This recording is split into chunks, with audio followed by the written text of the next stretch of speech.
Olá! Vamos direto ao ponto hoje, né? Mergulhando em 1 Crônicas, capítulo 11. Isso aí, um capítulo-chave. Começa com um momento bem forte. Todo o Israel vai até Hebrom para encontrar Davi, e a fala deles é marcante, tipo, somos teus ossos e tua carne. É uma declaração de pertencimento total, né? Sim, e eles lembram que, mesmo na época de Saul, era Davi quem liderava nas batalhas, quem saía e entrava com as tropas. Reconhecimento da liderança dele na prática já. Exato. E ainda mencionam a promessa do Senhor. Você vai pastorear o meu povo Israel e vai ser o seu governante. A base divina sendo invocada ali claramente, Aí, em Hebrom mesmo, perante o Senhor, os anciãos de Israel selam um pacto com Davi e o ungem rei. cumprindo o que foi dito por Samuel. Isso.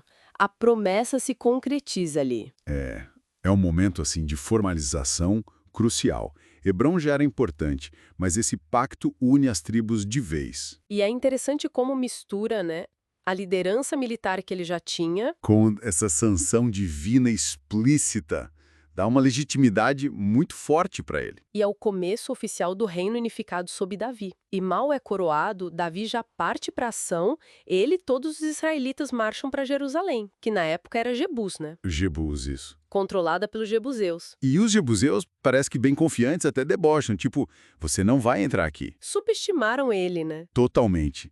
Achavam a fortaleza inexpugnável, talvez. Mas Davi toma a fortaleza de Sião e ela se torna a cidade de Davi. Um marco estratégico fundamental. E tem aquele detalhe da promessa. Quem liderasse o ataque contra Jebus seria o comandante-geral. Ah, sim. O incentivo para a bravura. E foi Joabe, filho de Zeruia, que foi o primeiro, garantiu o posto. Aí Davi se estabelece lá e Joabe começa a restaurar o resto da cidade. Essa escolha de Jerusalém.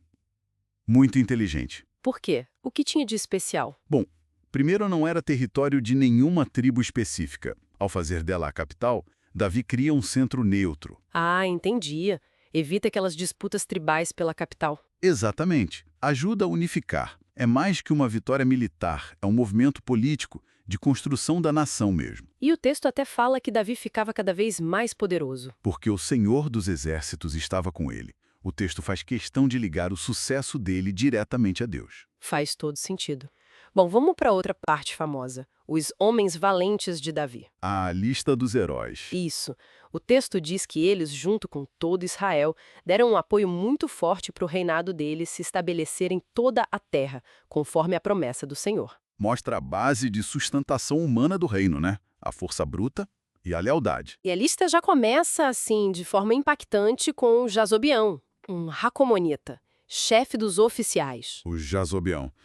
O que ele fez? Diz que ele, sozinho, usando a lança, matou 300 homens, numa única batalha. 300? É um feito extraordinário. Difícil até de imaginar. Nossa, sem dúvida. E essa lista não é só para dizer nomes, né? Não, de jeito nenhum. Ela ilustra a força que Davi conseguia inspirar. Essa lealdade, essa coragem fora do comum. Pega o Eleazar, filho de Dodai. O que tem ele? Ele estava com Davi em Paz-Damim.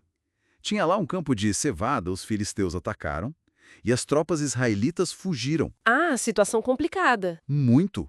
Mas Eleazar ficou firme. Ele e Davi, segundo algumas leituras, ou outros guerreiros com ele, defenderam aquele campo. E o texto diz que o Senhor deu uma grande vitória ali. Então mostra coragem individual, mas sempre com a mão de Deus presente. Isso. A vitória final é atribuída ao Senhor. Falando em feitos incríveis, tem a história dos 3 guerreiros que foram buscar água.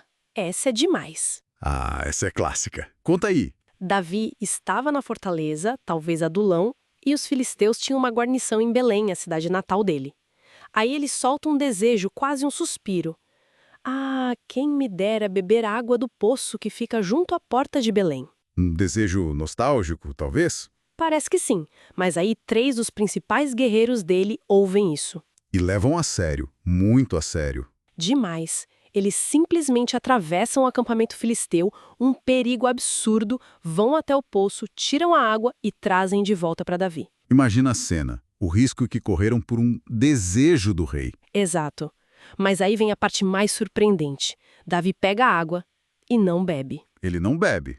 Depois de todo esse esforço. Não. Ele derrama a água no chão, como uma oferta ao Senhor, e diz algo como: longe de mim fazer isso, ó Deus. Eu beberia o sangue destes homens que arriscaram a vida. Uau! Que gesto! Impressionante, né?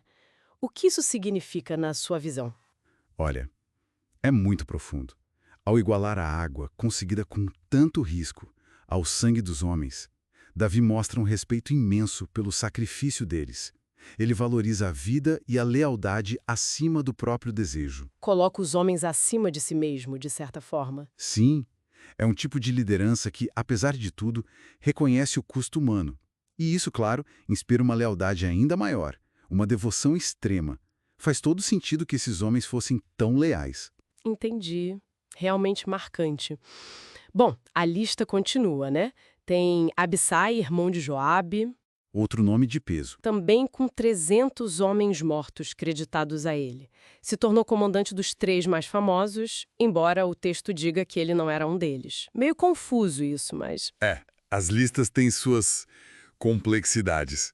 Mas Abissai era claramente um guerreiro de elite. E tem Benaia, filho de Joiada, de Cabzeel. Esse também, nossa. Benaia é quase um personagem de lenda. Os feitos dele são... Uns surreais. Matou 2 dos melhores guerreiros de Moabe. Desceu numa cova num dia de neve para matar um leão. Um leão numa cova, em dia de neve, é muita coisa junta. E não para aí. Matou um egípcio enorme de quase 3,5 metros de altura. E detalhe, o egípcio tinha uma lança, Benaia arrancou a lança da mão dele e o matou com a própria arma do gigante. Caramba! É força, coragem e muita habilidade e astúcia, né? Enfrentar um gigante e usar a arma dele contra ele. Pois é, com um currículo desses, não é de espantar que Davi o tenha colocado como chefe da sua guarda pessoal. Faz todo sentido.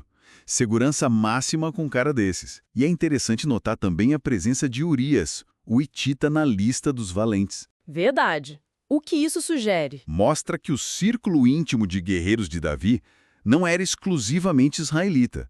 Tinha gente de outras origens, talvez refletindo uma base de apoio mais ampla ou a integração de guerreiros estrangeiros habilidosos. Interessante. Então, para fechar esse capítulo 11, a gente vê a unção de Davi, a conquista super estratégica de Jerusalém e essas histórias incríveis dos guerreiros valentes. Muita lealdade, muita bravura. Qual a grande lição ou mensagem que fica disso tudo? Olha, acho que o capítulo pinta um quadro bem vivo de como o reino de Davi se consolidou. É uma mistura, né? Tem a mão divina, a promessa se cumprindo, tem a inteligência estratégica e política de Davi, como na escolha de Jerusalém. E tem a força bruta e a lealdade desses homens. Exatamente. A bravura e a disposição para o sacrifício dos seguidores dele foram fundamentais.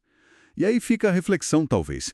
Como essas histórias de heroísmo extremo, que muitas vezes envolvem uma violência brutal, né? Como elas moldavam a ideia de um bom líder, de como se construía uma nação naquela época. E o que elas nos dizem sobre o custo humano, né? O preço que se pagava em vidas para conquistar e manter o poder naquele tempo. Exato. É um lembrete poderoso sobre a natureza do poder e da liderança em tempos antigos.